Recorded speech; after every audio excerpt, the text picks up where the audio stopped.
Ang ano lang nung mga lyrics sa yung ika-copy paste mo sa Google, yung mga madalian. Minsan pati yung oh yeah. Oh, ganun nandun sa ano.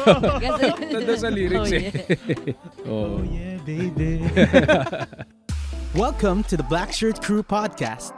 Ito ang podcast para sa mga church creatives like you and me. More than just tech and tools, pag-uusapan natin ang buhay church creative behind the scenes and our faith, of course, that fuels it all. So tara, samahan mo kami sa aming kwentuhan. Hey guys, welcome to the Black Shirt Crew Podcast. This is our episode 5. Congratulations sa mga nagstay sa amin. We're so happy to have you here, to our listeners, to mga people na galing pa sa episode 1 at tuloy-tuloy na nag-support sa amin hanggang episode 5. So yeah, we are the Black Shirt Crew Podcast. Ito ang podcast para sa mga church creatives like you and me. So if you are someone who does the camera, if you're someone na naglilipat ng slides, ikaw yung isa sa mga runner ng church nyo, this might be for you, and we hope that it helps you. By the way, my name is Chris. Ako si Pat. Ako naman si Chevy. Ako si JR. Ayun, Kuya JR, kamusta? Wala ka na last episode. Kahit wala ko nung nakarang episode, nandito ako palagi para sa inyo. Nandiyan lang ako sa tabi-tabi pero nandito ako palagi. Kung andito ka, Kuya JR, ano yung topic namin ng last episode? Hindi ako matin nung Hindi ako sumali nung last topic kasi mga bad habits kasi hindi ako makarelate masyado sa topic. Actually, joke lang. I can relate. Napilitan lang daw siya. Kamusta tayo, Sheb? Okay naman. Ganun pa din. Pero din, ang ganda ng topic niyo last time, yung bad habits na kailangan ilibing. Kasi ang dami natin. Pili ko yung episode na yun. Pwede natin i-stretch 3 episode, kaya yun eh. Kasi sa dami ng mga kapalpakan, di ba, sa ministry. Yeah. Parang di ba nga kompleto atin nasabi. Actually, sa editing, ang daming ang daming pwede kinumpress. Yeah. Kaya Pat, ikaw, kamusta ka pa? Okay naman. Medyo busy ngayon dito sa office kasi since last week meron tayong mga bisita, 'di ba? Ayan. Yes. So, and actually mag-aanib na tayo ulit ng EP Media. Ayan. So happy anniversary to us. First time namin ni Chris. Mas matanda sa inyo yung ministry. Yeah. We want to encourage you guys sa topic natin. So, and share also yung inyong mga tips sa ating through comments, through engaging yung weekly questions. Ayun, sali po kayo dun. So in this episode, ang pag-uusapan natin, ang topic natin ay usapang diskarte sa buhay at ministry. Wow. So, kanya-kanyang sharing to ng diskarte natin sa church. Malaking tulong to, guys. So, it would help us also kung if you discussed it in the forum, no? Pero this is what we will be talking about, ang mga workarounds, ang tawag na din sa mga studio at pipeline yung tawag nila eh. Ba't ganun yung topic? Diskarte sa buhay. Ano ba yan? Mga side racket ba yan? Usapang diskarte sa buhay. Survival. Anyway, before we go to the topic, let's hop on to what is trending. What's trending? Ayun. So, sa isa sa mga nakita ko sa social media, merong news na lumabas na isang survey na ginawa ng isang VPN company kung saan they conducted a survey for 6,800 na mga katao, no, from 7 countries, at tinanong dito kung if you have the chance to erase your identity sa internet. Sa internet. Oo. Gusto mo bang magkaroon ng ganong option? Ayan. So kayo, ano bang ninyo? Paano siya gagawin? Paano i-erase? Is it survey lang ba siya? Survey lang ba? Na, okay, wala ka. Siyempre, marami tayong mga mga digital footprint, mga pictures natin nasa online, and yung mga comments natin and videos, no? So, pero syempre, yung sarili mo lang information yung madidelete mo. Oo. Siguro yung iba siguro worried sila sa security nila or lalo na ngayon. So, ayon doon sa survey, no, one third daw ng mga tao na sinurvey nila, yung 6,000 plus 6,000 people, kumbaga prefer nila na ma-erase sila yung data nila sa internet. Ayun. So, medyo malaking malaking number yun. Given na, lahat ngayon, actually, di ba, kunwari, pag maghanap ka ng tao or may titignan kang profile ng isang tao, mabilis lang silang hanapin so... May pros and cons siguro, Kuya Pat. Oo. Siyempre, yung isa sa pro nun, safe ka, 'di ba? Secured ka sa sa buhay mo na hindi mo naisiwat lahat tungkol sa iyo. Pero probably probably ko noon if sa mga search engine or yung AI. 'Di ba kasi 'di ba kino-collect niya rin yung mga digital mga data. Tsaka hindi lang siya social media. Akala ko nung una social media sabihin ko iba internet. So isipin mo marami na tayong tawag dito conveniences so even yung mga government natin yung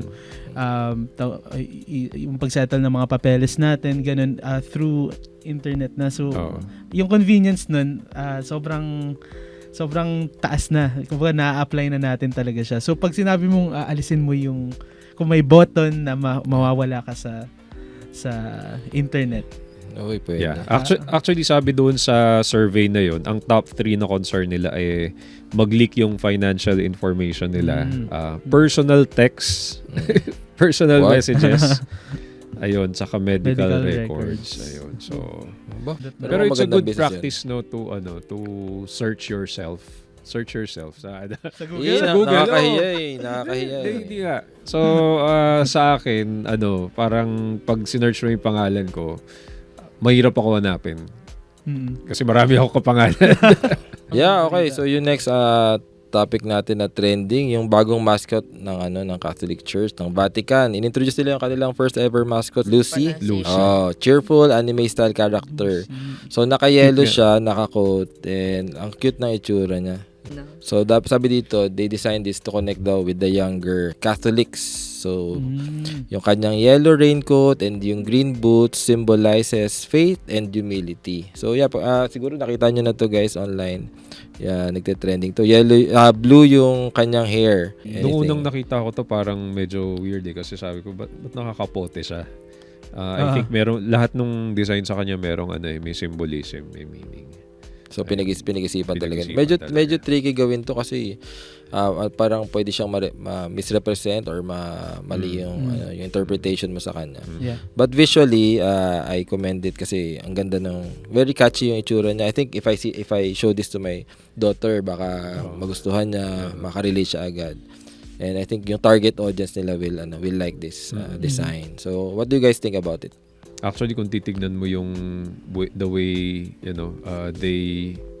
they present themselves ang layo dito sa character na to, 'di ba, na very intentional talaga yung naginawa nila ito to reach out to the younger to the younger audience, and I think in many parts of the world kumbaga bumababa kasi ang number nila so ayun, and it speaks to us din na sa atin as churches, 'di ba, what are we doing to reach the next generation. Kasi ayun nga kung nakita to ng mga lolo't lola, mga tito-tita, parang hindi to hindi akma, parang hindi to it won't be appealing to them because they are not the audience for this. So kumbaga ganun din sa atin what are we willing to do para abutin yung next generation na hindi kailangang tayo yung unang audience ba? So matatawag natin siya na diskarte, I guess. Pwede. Matatawag natin siya diskarte. Napasok mo pa yun talaga. Syempre. Madiskarte ka talaga, Chris. That's my job. Good. Sige, next topic tayo. Ito meron. Sabi, meron daw isang AI robot na nagpipaint siya. Yung robot na yun, ang pangalan parang Ada. So, nag-create siya ng painting ni Alan Turing, father ng modern computing. So, binebenta nila for $1.08 million, about 61 million pesos yun dito sa Pilipinas. Paano kaya nila yun? Tawag dito, pinapresyohan yun. Like, para sa inyo ba, kapag ganun, bibili ba kayo kapag gawa ng isang AI? Humanoid robot, yung painting. Siguro if I have $10 million, I'll know the answer. Pa-experience muna ako nun. Yun na unang But it reminds me yung, ano bang tawag doon sa online art? NFT. So parang it reminds me of that na something online. Pero ito kasi parang painting talaga siya, di ba? Yeah. I think Kumbaga live yung painting siya. kumbaga yung humanoid robot, 'di ba? May mga nakikita na tayong ganoon, sila Sophie, sila ano. So ito, si Ada, nag-paint siya mismo galing sa sarili niyang idea. Wow. Yun. Pero syempre, robot niya siya. So kung titignan niyo yung picture na to, search niyo lang sa Google. yung picture na nagpe-painting na nakawig pa siya. Medyo creepy. Oo. Pero for an AI robot na mag-painting tapos bibilhin for 61 million pesos, parang ano lang, kumbaga it's unheard of, 'di ba? Kasi robot ang nag-paint. Pagdating sa art, usually yung, ewan ko opinion ko lang naman to, pero di ba usually parang yung nagiging selling point ng isang artist yung difference ng, I guess yung human touch, yung variety ng bawat artist may kanya-kanya silang touch dun sa art na ginagawa nila. So, I don't think necessarily sa nakikita lang siya. Nasa kung sinong personality yun, kung sino yung gumawa, I think, I would say. So, knowing na technically AI generated yung sa mga pa nga lang, yung tipong pictures lang or art sa digital. Sa internet marami ng artist na nagko-protesta. Painting pa kaya traditional painting. So, mawawalan sila ng trabaho. So, one of those is Adobe, yung yung update niya for, I don't think released na siya, pero nag-release sila ng mga videos on mga pa-teaser. Announce sila. Adobe baka naman. Sponsor. So Adobe Max 2024 announces what's new in Adobe Creative, and this is what I'm excited actually to use. Kasi for example, in Adobe Illustrator, in Adobe Photoshop, may mga very convenient, I would say, na pagbabago. Let's say sa Illustrator, if gumawa ka ng logo, usually pag gumawa ka ng logo, 2D na yun, flat, diba? Yun na yun. Kung gusto mo siyang pagmukhaing 3D, i-fake 3D mo siya, iisipin mo talaga sa utak mo kung paano pagmukhain siyang tamang 3-dimensional. Pero for Adobe Illustrator, sa update nila, may slider na sila na plug-in where pwede mo ikutin yung, gawin mo lang yung artwork. Pwede mo nang ikutin yung may plug. Pwede nang 3D. Magiging 3D siya. Magiging 3D na siya. So alam mo yung mga circular na logos nyo? Yan, yung mga circular na logos nyo na gagawin nyo, pwede nyo ikutin yun. May likod na side yun. Malamang sphere na yun. Oo, di ba? Paano kung hindi yun yung na-envision mo na itsura ng likod niya? I guess so. Oo nga. No? AI pa rin naman. Well, siya na mag-iisip. Siguro para sa'yo. So, pwede ba mag-upload ka ng picture, tapos pag pinatalikod mo, nakatalikod na yung picture? Adobe, pakilinaw nga. Alam mo na agad kung paano. Pero siguro sa ewan ko sino na matagal gumagamit ng mga software Adobe. Ako kasi naabutan ko yung Adobe 5.0. What's that, Kuya Pat? Jurassic? 1.0, that's like early, na yan, 2000. Talagang mano-mano. Dati, kung gusto mong i-isolate yung isang image, mamanu-manuhin mo yun. Kasi dati may diskarte ka na kung paano mo i-approach yung masking. Pero ngayon na nag-release na sila ng mga kung ano-anong hacks na so parang nawala na ng visa yung diskarte mo. Parang ganun. So marami ngayon, isa lang sa example yung Illustrator. Yung Photoshop, ito super convenient for everybody. I think it's really gonna change the game. Change the game, no? Naalala ko yung masking pala yan. Yung sa buhok, naalala ko kasi nag-design. Hindi ako magaling mag-Photoshop So, ginawa ko ng parang ng slideshow yung anak ko. Parang third birthday niya. Di nag-design ako. May buhok. Tapos wala pa yung AI nun. Nag-mask ako mano-mano. Yung kapatid ko kasi graphic designer. Sabi niya, ang tutulis na. Ang tutulis daw nung masking ko. Yeah, and apart from masking, no, meron yung, for example, after mo i-mask yung image mo, na yung walang background, gusto mo ilagay yung sarili mo sa ibang background, AI sa Photoshop will do the job for you and match the lighting ng photo mo in the context ng background mo. So basically parang pwede ka mag-post ng picture na literally anywhere ka, kahit nag-picture ka lang sa bahay mo. Actually, nung lumabas nga yung Canva, lahat pwede nang mag-graphic design, drag and drop na lang. No? So, mga existential questions sa mga designer. Tsaka hindi lang siya work around for professionals eh. Literally anyone can do it na. So, if anyone can do it, kailangan mo mag-step up sa mga gagawin mo. Babalik pa rin talaga bro, doon sa not anyone can do it. Baka marinig ng mga boss natin na anyone can do it. No, iba pa rin yung human touch. AI talaga cannot replace creatives like you guys. What you do is important. Kasi we have soul. Yun ang hindi kayang gawin ng AI. Wala siyang soul. Parang scripted yung sagot.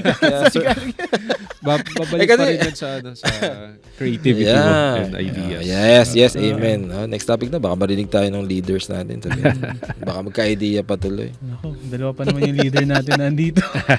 And I think we can move on to the actual topic. And napag-uusapan na natin siya actually. Okay. Yeah. Ang mga diskarte. So, yung gusto ko malaman muna sa atin lahat, ano ang mga may mga situation ba tayo sa church na may pangyayari or may certain kahirapan in that certain situation at may work around kayong ginawa. So, discussin muna ano naging problem. Tapos, hindi po issue ha. Hindi po. Hindi, issue na lang pag-usapan natin. Mas madali. Para kung chismis sa tao. Hindi naman. Pero discuss first kung ano yung naging problem and what solution. Regardless if totally successful siya or not, please share. Sige, una ko. Siguro hindi naman siya diskarte, pero yung pakikitungo sa tao is very important in any ministry, any church, any events that you do. So sa akin, minsan may time na mag-cover ako ng event kunyari, no? So walang ibang camera na mag-shoot. So diskarte in a way na paano ka maka-create ng content or ng video project na excellent siya, na hindi mo kang isang tao lang yung gumawa.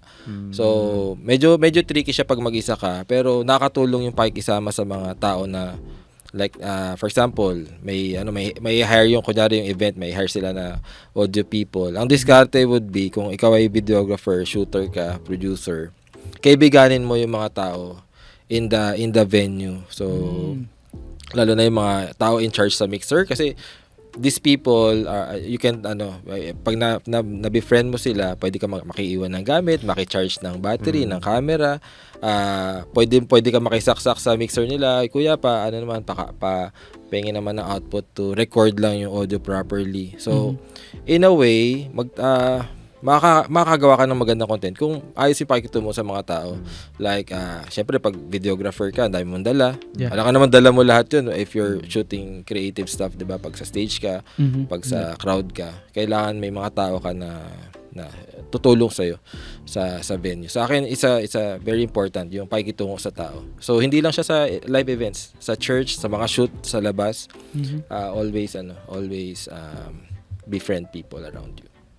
I think in every ministry, ang laking tulong niya kung if you befriend if you befriend kung sino yung for example yung sa tawag dito sa yung audio engineer, kasi ang hirap nun parang masyado kayong secluded sa bawat department niyo. Pero you should be working together as one. Pero ang hirap pag, kuya, pwede po bang palakasan yung AVP? Tapos sabi niya, nakatoda na dito bakit di mo lakasan dyan sa inyo? Diba? Parang ang hirap ng discussion pag wala kayong na-set na establish na na parang talking stage, I guess. So even in tawag dito, I guess even in the congregation, kuya, naalala ko yung sa Synergize, yun yung first time yun yung first time ko magawak ng camera, tapos pina-video ako ni Kuya JR. One of the happy yes, sige. Parang di ka sure. Sige, let's go with that. Then one of the challenging and best experiences I had is whenever I went to a certain spot na people are kind of used to me na I'm there. Sa una, syempre nakailang. Pero across the 3 days, parang makikita ka rin nila paulit-ulit na andun. So parang medyo na-establish na. So alam mo yun, kakaway-kaway ka lang, hello po, hunan ko lang po kayo. Na-inspire ako dun sa kung paano mag-ano si Kuya JR na hindi lang siya basta kukuha ng video.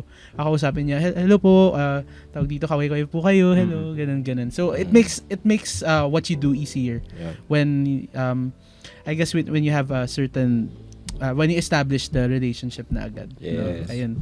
I think yun yung isa yan sa mga hacks na I think essential sa ministry, yung relationship. Yes. Lahat mas nagiging smooth kapag meron kang relationship. Especially sa church media team, kung ang relationship nyo lang is magkaka-work, alam mo yun, and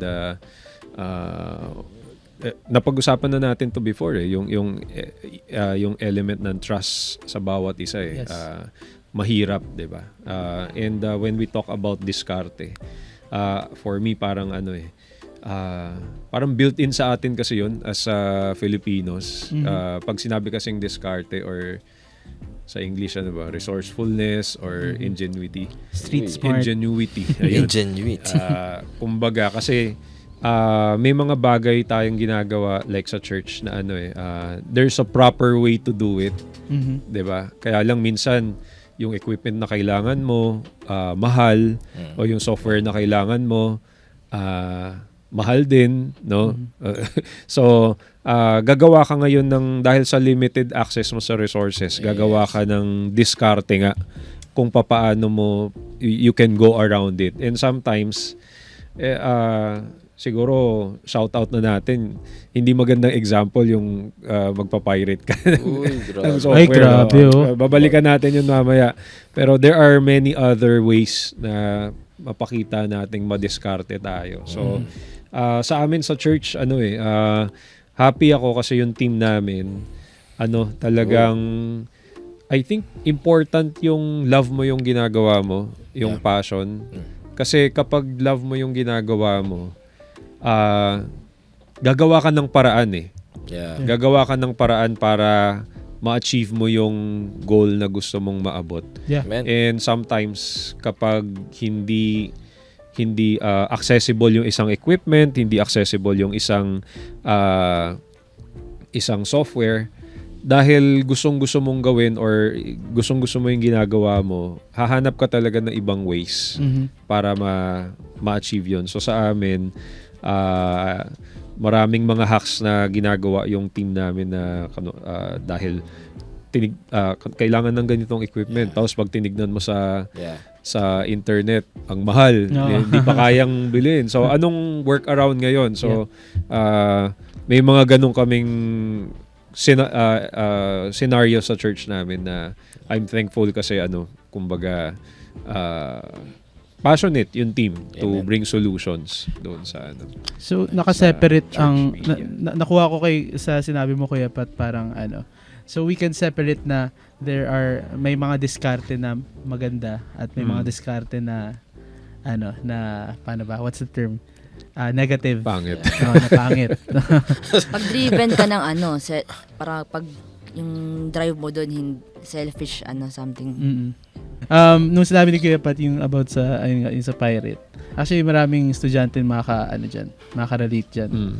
Kasi especially on schools that are doing multimedia and all that. Not all schools can provide yung lahat na tawag dito na softwares na kailangan. And I guess I just like to highlight na may mga diskarte tayo na. Actually doon sa Facebook group natin sa Media and Ministry Forum, meron tayong doon resources where they can check out alternative free apps. kanwari naghahanap ka ng Photoshop and masyadong mahal yung Photoshop, ito yung mga free na alternate na pwede mong gamitin. So naghahanap ka ng, for example, Premiere Pro, 'di ba? From Adobe, o kaya ano ba yung counterpart niya na isa? Final Cut. Final Cut. Final Cut, 'di ba? Yeah. So merong DaVinci Code, 'di ba? Ay, DaVinci Code. DaVinci. Maganda yun. Magandang palabas. Movie yun. DaVinci Resolve, di ba? Na free, na gawa ng Blackmagic. Blackmagic na even professionals are using it, di ba? So, kumbaga, ayun kumbaga, maraming alternatives. Yeah. Di ba? So, parang merong legit na hack. May legit na hack. Yeah. And ngayon, just to share, no? Yung pala dapat title, no? Legit na hacks. Legit. Actually. Just to share, no? Even After Effects, sa mga After Effects ko dyan, na yun, you can check Cavalry. It does the same stuff of After Effects. May mga shortcuts and all. And free siya. So, alam mo yun, may ways talaga na ma-achieve natin ang certain output. And sometimes it's just really tempting na I think for others, no. But guys, it's not too late to depart from the dark side. Yeah.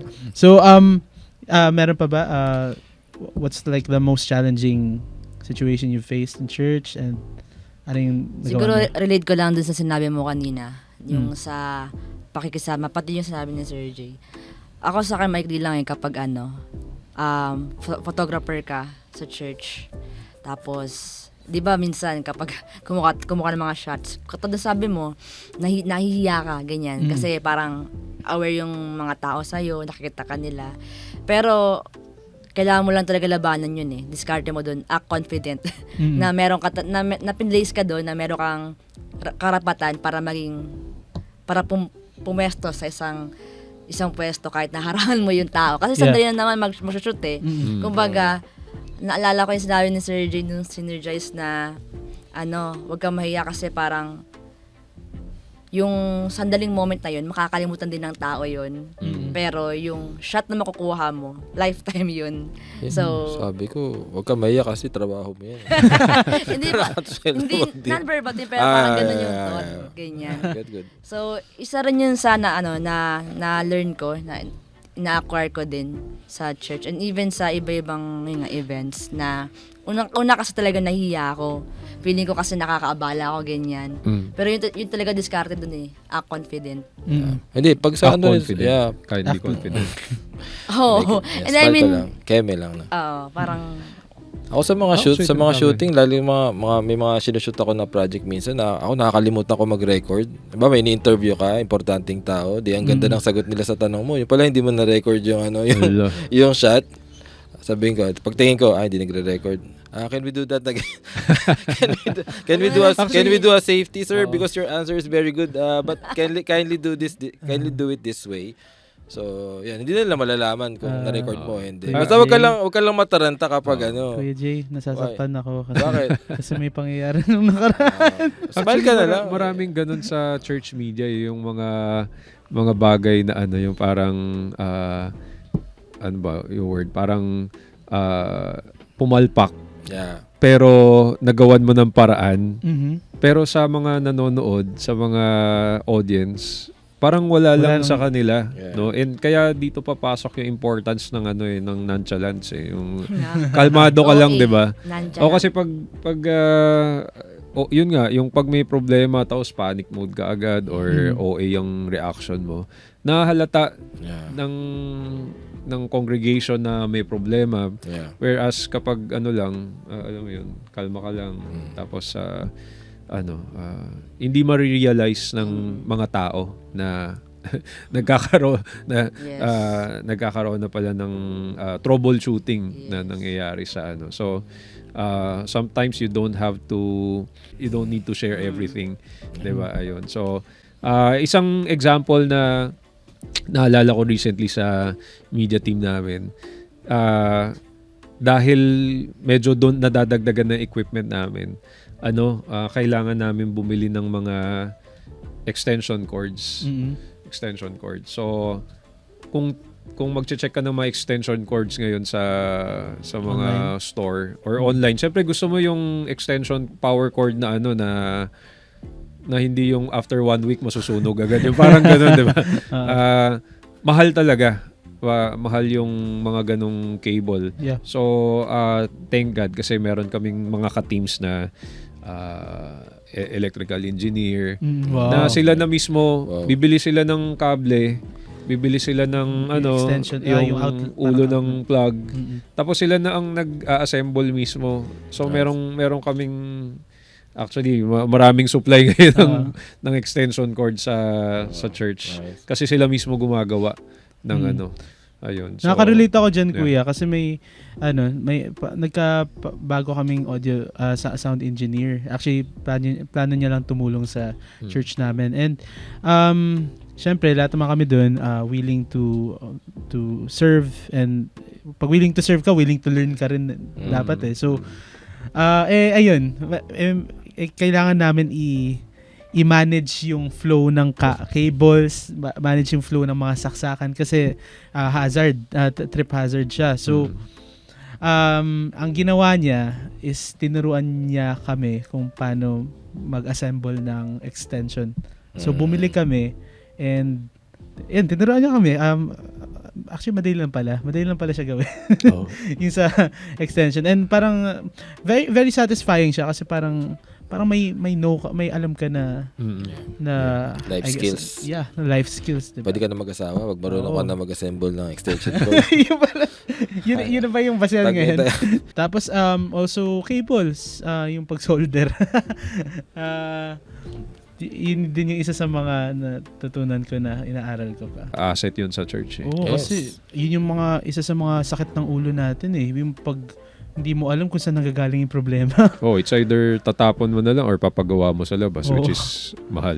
Lalo na pag you have so many equipment, tapos di mo na alam, ang dami na nakasaksak, di mo alam kung saan dun. Sobrang time consuming, sobrang stressful dun. And I guess that's one ano ba? Nawawala ako sa thought ko. Yun ang hack. That's one of the hacks na I learned from those experiences. And siguro may question na lang ako. Medyo scenario based to. And ako kasi personally dito na ako natutong maging media team sa AP Media.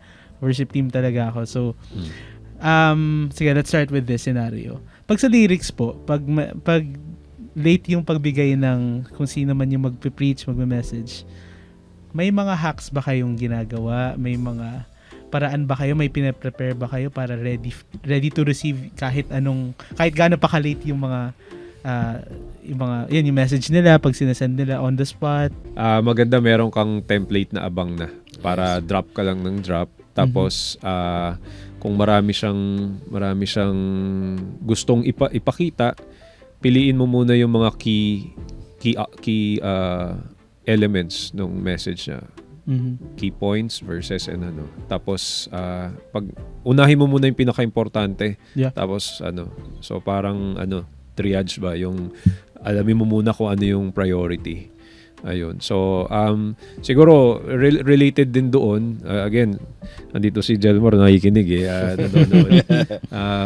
Yan hari ng mga hacks. So isang challenge kasi sa amin yun nga lyrics. And though merong mga projection na naka-ready na dyan, may mga times na nagahang yung ProPress or human error mismo, late, matagal maglipat yung tao. So recently ginagawa niya balik sa old school, nagpiprint talaga ng lyrics. What? Nagpiprint ng lyrics, nilalagay sa sa music that's stand. good. And nandun lang sa side. So just in case na biglang mamatay yung monitor or alam mo yun, meron agad Meron Gawain niyo pa So rin. parang retro, no? Pabalik. Wala kami yung monitor for so, nag-print talaga kami. Yeah, kami rin sa church din namin. Nakita kong hack malupit yung sa Media Ministry Forum ata yun, yung slide ng church, yung Google, sa Google niya. Parang yung lyrics ng song sa Google. Tapos scroll up, scroll down. Ayo. Yung pag wala ka na talaga, Yun ang hack talaga.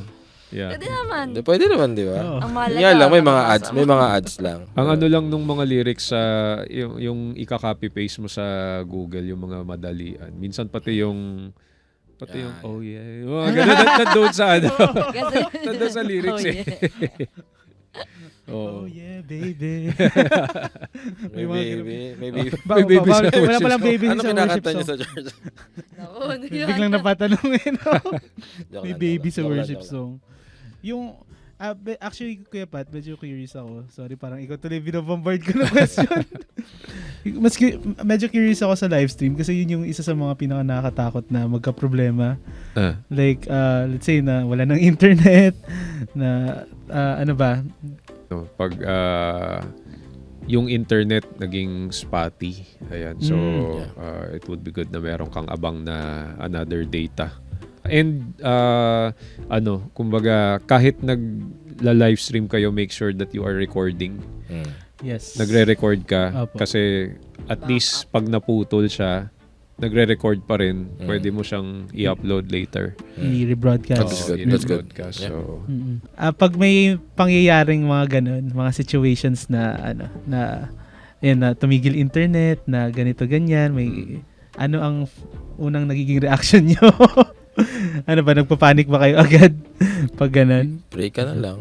Pray ka na. Pray May mo magagawa ka pa ba pag ganun? Di ba? naalala ko yun. Pray na lang tayo. May magagawa ka pa ba pag Hindi, ito yung yung mga bagay na pinaghandaan mo talaga. Pero meron pa rin mga uncontrollable or unpredictable factors na that can disrupt your lahat ng pinaghandaan mo 'di ba? So isang example nun sa amin brownout, yung mga ganun ba na so merong one time na ready lahat, maganda yung praise and worship, tapos biglang nawalan ng kuryente. Ayun. So dito papasok yung yun nga yung diskarte kasi parang kung hindi ka ready, parang pwede sigurong reaction, sige, antayin na lang natin bumalik yung kuryente. Pero hindi Siguro sa part na to, syempre wala na magagawa immediately, wala kuryente. sa worship team na to yung masasabi kong diskarte nila. Nagtuloy pa rin sila. Kumanta pa rin sila, and ang naging maganda yung kinalabasan. May recording kami nun sa phone na yung boses lang nung congregation yung naririnig na nag-worship. So parang another experience for the church, no, na kumbaga kahit walang equipment, the worship can still continue. Yun. So, it was a good experience. Tuloy lang. So, I guess my next question, since may mga hacks tayo, may mga develop tayo na, I guess, band-aid solutions, mga workaround sa mga certain pangyayari. What does innovation look like in a church media context? Sa atin ba parang ang solution ba right away is just upgrade? Upgrade nyo yung gamit nyo, or may certain approach ba na magagawa pa without kasi yun lagi yung magiging problema like may budget ba tayo to upgrade? Siguro na-share ko ba to last time yung about sa hacks if you're wanting to upgrade yung inyong church media, kung gusto nyo mag-acquire ng bagong equipment, and kung part ka ng media team and you really see yung value sa new equipment or new software, tapos you want to encourage yung leadership, yung pastors to invest in this equipment. So sinabi ni Sir Keith to sa isang talk niya. Sabi niya dito, kung ikaw ay part ng media team, mag-shell out ka rin mag-invest ka sa equipment or software na gusto mong magamit ng church mo. Kasi if your leadership sees this, if your pastors see na ikaw mismo volunteer ka lang pero ikaw you're willing to save money para dun sa equipment na yun, they will see that. They will see the value in that. Lalo na pag nabili siguro ninyo, if it's a small thing as a lens, simple as a lens or a hard drive or whatever, or a software. Pag nakita nila na you're willing to invest in that, makita nila na this team must really want this equipment, and they will use it talaga para sa church ninyo. And sa akin, it's a good hack if you're part of that growing church, growing media team. Magandang perspective yun to do. Yung upgrade, hindi siya solution parati. Yes, agree. Oo. Kasi even now, yung mga ginagamit nating mga softwares and they are able to do the job na kailangan natin for a small or medium size church, no? Yeah. So kumbaga ayun kasi minsan parang sa phone, 'di ba? Pag may bagong labas na iPhone, parang yun agad yung gusto mo, pero actually yung meron ka ngayon, is enough. Is magagamit pa rin siya. Alam mo yon, hindi naman to parang gagawa ka ng isang sine na kailangan 4K ang mo, 'di ba? So upgrade is not always a solution. Siguro ang doon is to maximize. Pag-aralan mo yung software, anong kaya niyang gawin, kasi baka hindi mo pa na-explore talaga lahat ng features na kayang gawin ng equipment mo. So yun, kumbaga, go back to the manual. Kasi iba, hindi talaga binabasa yung manual. No? Or yun, maximize and look for alternatives na pwedeng makahelp. Siguro, more than the equipments and the apps, isipin mo muna yung output Ano bang gusto mong ma-achieve at kaya ba yung gawin nung meron ka?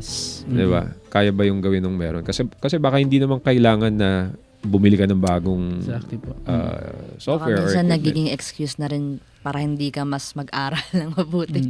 Kung ano yung tempting equipment na binigay sa'yo.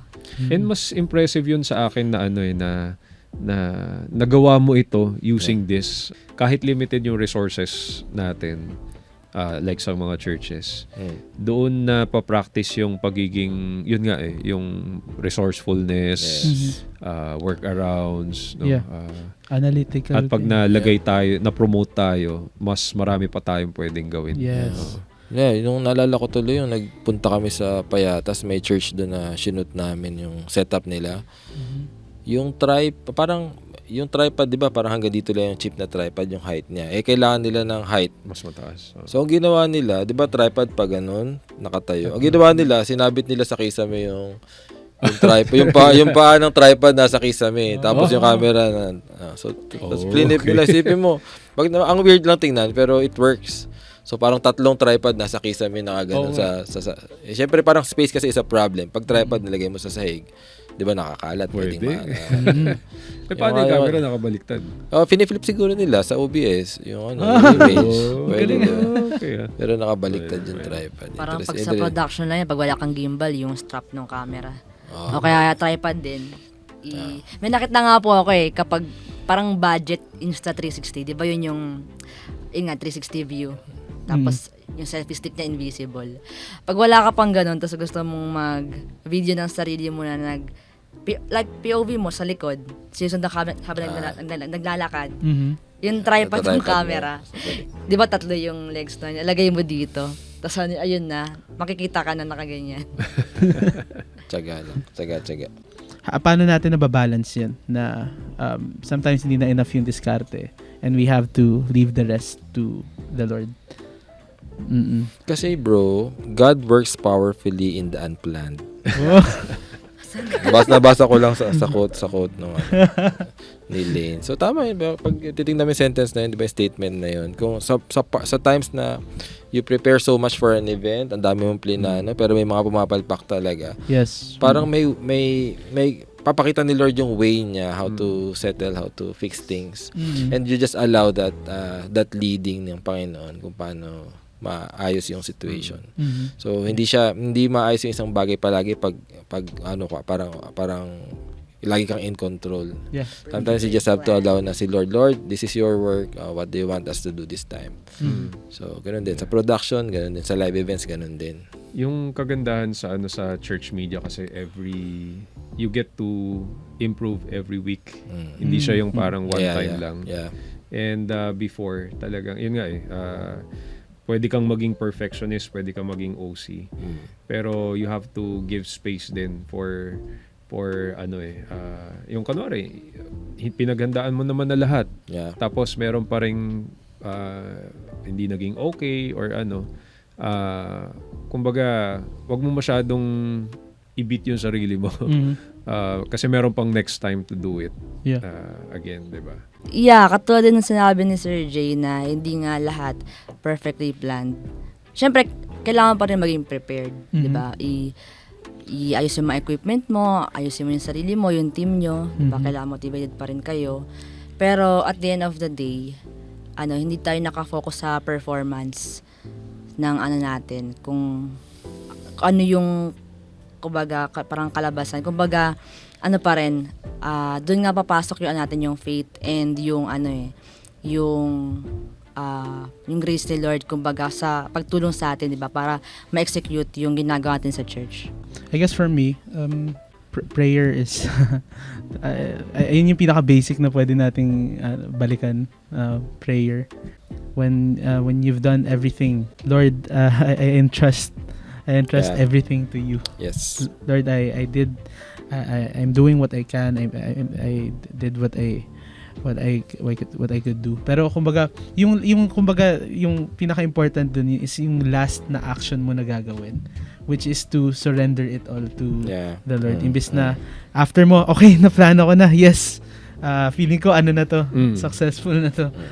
With my power, I was able to settle this for sure, 100% na to. So, technically, ayun nga, naging in control ka nga sa situation, pero yung will ni Lord might be something else for a different set of people, different individuals. May plano pa pala si Lord. So I think just a word of prayer that just surrenders your heart after all the preparation that you do. I also think na yung mga scenario na halimbawa nagkakaroon ng mga malfunctioning is also God's way for us to humble us sa ministry natin kapag kasi minsan alam rin natin sa sarili yun na baka sometimes gets to our heads na lang na ay gawa ko yan, effort ko yan, parang ako nag-lead niyan, ganun, ako nagturo sa mga bata na yan, pero ayun, tuturuan pa rin tayo ni Lord sa mga ministry na part natin, diba, na mas mag-depend sa Kanya. Tsaka yung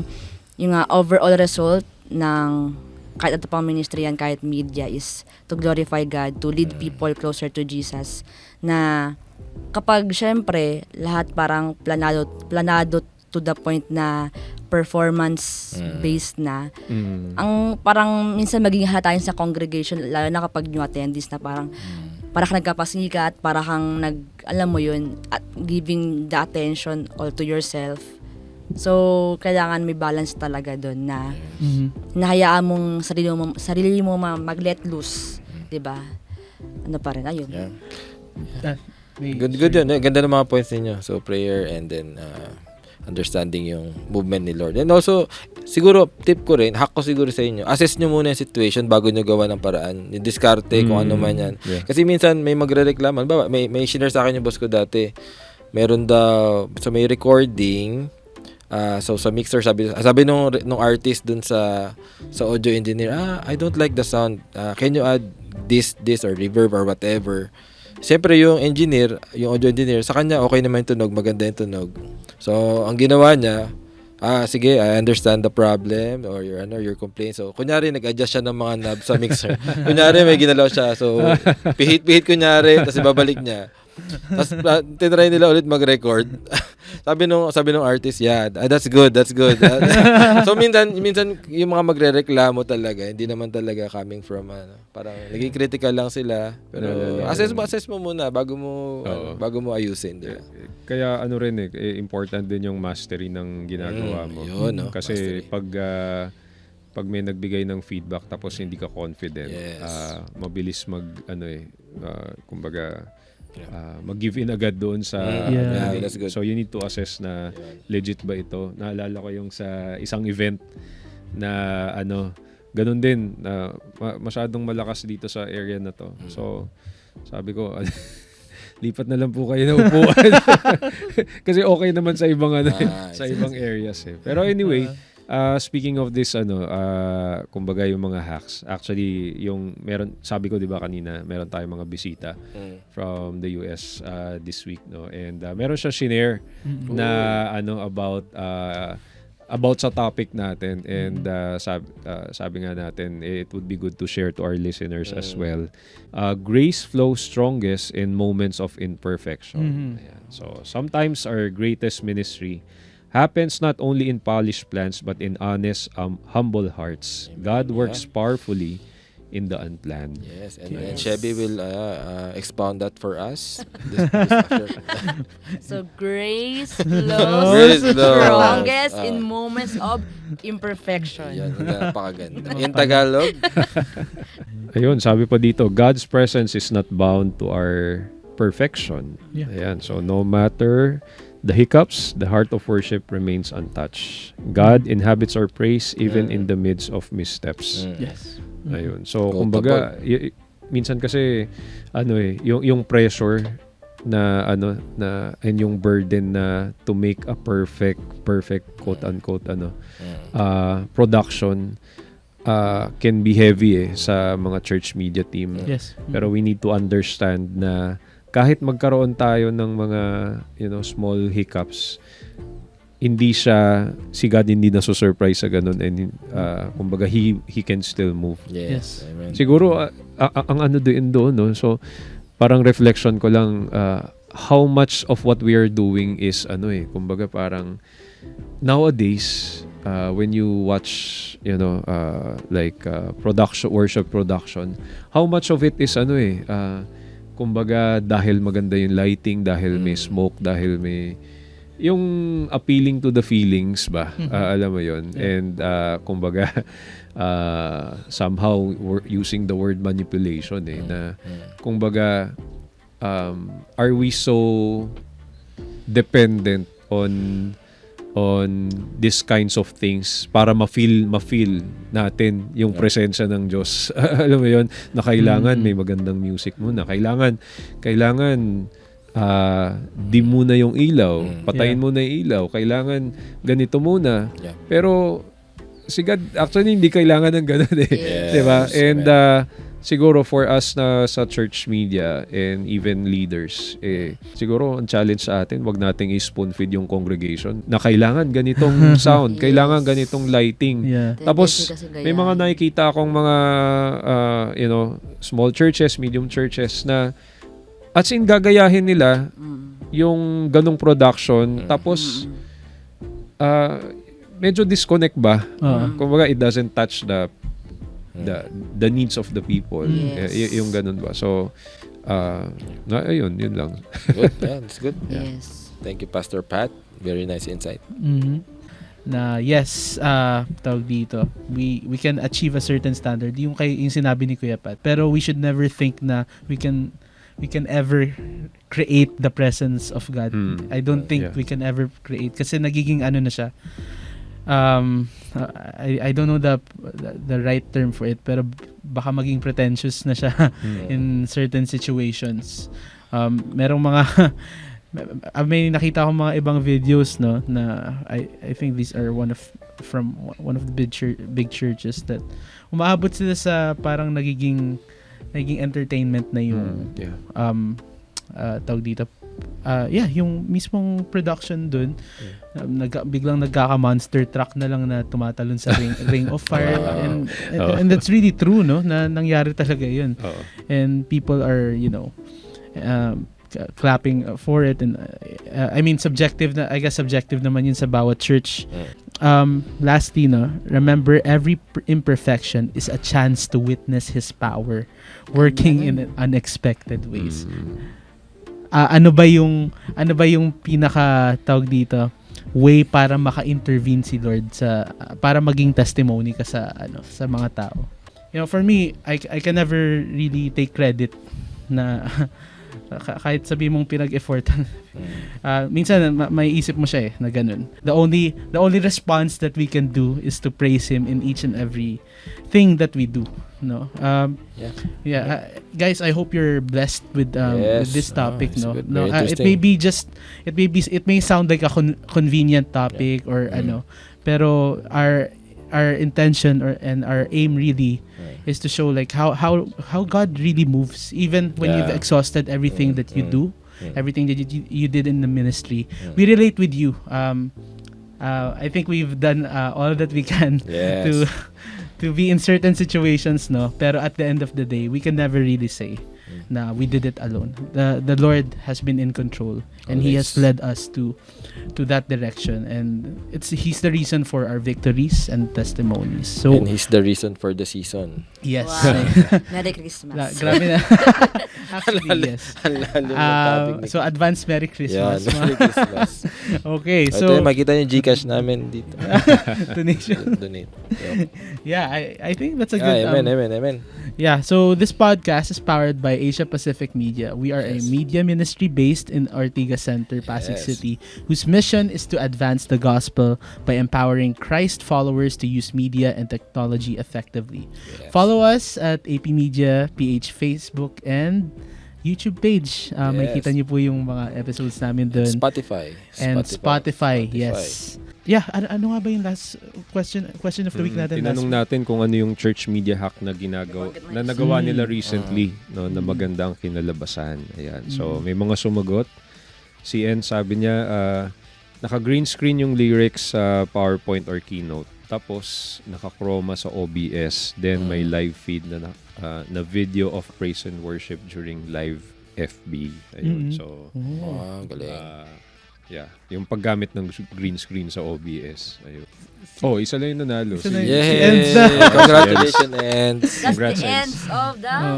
You win something from AP Media. Ayan. So, congratulations and let's ito naman yung next question of the week, no. How does your church creatively use AI? Yan, interesting yan. Kanya-kanyang tayo dyan. Workarounds tayo dyan. Kanya-kanyang workflow. Paano natin gagamitin yung AI. And we'd love to hear how you respond. Yeah, what's your takeaway from our discussion? Act confident pero don't act arrogant. Ayun, sa akin newer equipment or more expensive equipment or apps is not always the answer. And I think built-in sa atin yun na we can be resourceful. Sa akin, again, how you treat people is important. Again, don't act arrogant. Sabi ni Chevy, people will forget yung work mo. Pero how you make them feel, kung paano mo tinrato yung mga tao sa paligid mo, yun ang maaalala nila. Kahit gaano pa kaganda yung output mo ng team ninyo, if you're rude to people around you, pag masama ugali nyo, disrespectful kayo, I think matatalo nun yung output ninyo. So yung purpose. Yeah, finally for me, I think my main takeaway is give God the glory sa kung ano man yung gagawin nyo. Kung ano mang diskarte na ang nagawa nyo at ano mang level of work around at sipag ang ginawa nyo para ma-achieve yun. Give the glory to the Lord. Yun yung pinaka-importante for me. And as church media volunteers, we have challenges that we deal, especially on the technical side. Kailangan nun ng creativity. We have to be madiskarte, resourceful. And the most important part is we have to have a deep trust in God's guidance. Yun yung pinaka-importante dun. And just like the Apostle Paul reminds us in 2 Corinthians 12:9, but he said to me, my grace is sufficient for you, for my power is made perfect in weakness. Yan, nakabless naman yung verse na yun. Kasi you can't be strong all the time. And kahit malakas ka, you can't really, you're not I would say I'm not a self-made man, no. All of it is attributed to the Lord's strength, his mindfulness of us, yun lagi. And so in our ministry, we encounter moments of weakness like this, and hindi lahat nasusunod sa plano. And in those moments, that's where the Lord shines, no? And that's where His grace is tawag dito. That's where His grace really shines din in that moment. No, we can't be too perfect, no? And we can never achieve perfection talaga. But we can trust that even when our efforts fall short, He's the one who fills in the gaps, and He's the one who turns every situation into a testimony. Kahit ang dami ng imperfection, dami ng pagkakamali, He's the formula for success. Jesus is, no? And our diskarte, lahat ng workarounds natin, and our resourcefulness are all part of His plan to accomplish His work. So let's plan well, work hard, and leave the rest to Him, knowing that His power and His power alone works best when we rely on Him fully. Palakpakan naman tayo. Grabe. Amen. So before we end, follow us on Spotify, give us a rating. It helps promote our podcast para din maraming subaybay na mga black shirt natin, mga nasa ministry, so that they can relate as well. We're not only sharing media related subjects, but it's more of general ministry topics that anyone can relate to. So share natin sa mga natin, kaibigan natin in Facebook, in YouTube, share the link, and comment, feel free to comment and engage in the media ministry forum as well. Join our group there, and our Facebook group, MMF. And yes, thank you very much for staying with us in this episode 5. We hope that you had a good day. By the way, my name is Chris. Ako si Pat. Chevy. Ako si JR. And thank you guys for staying with us. Thank you so much. God bless everyone. Thank you.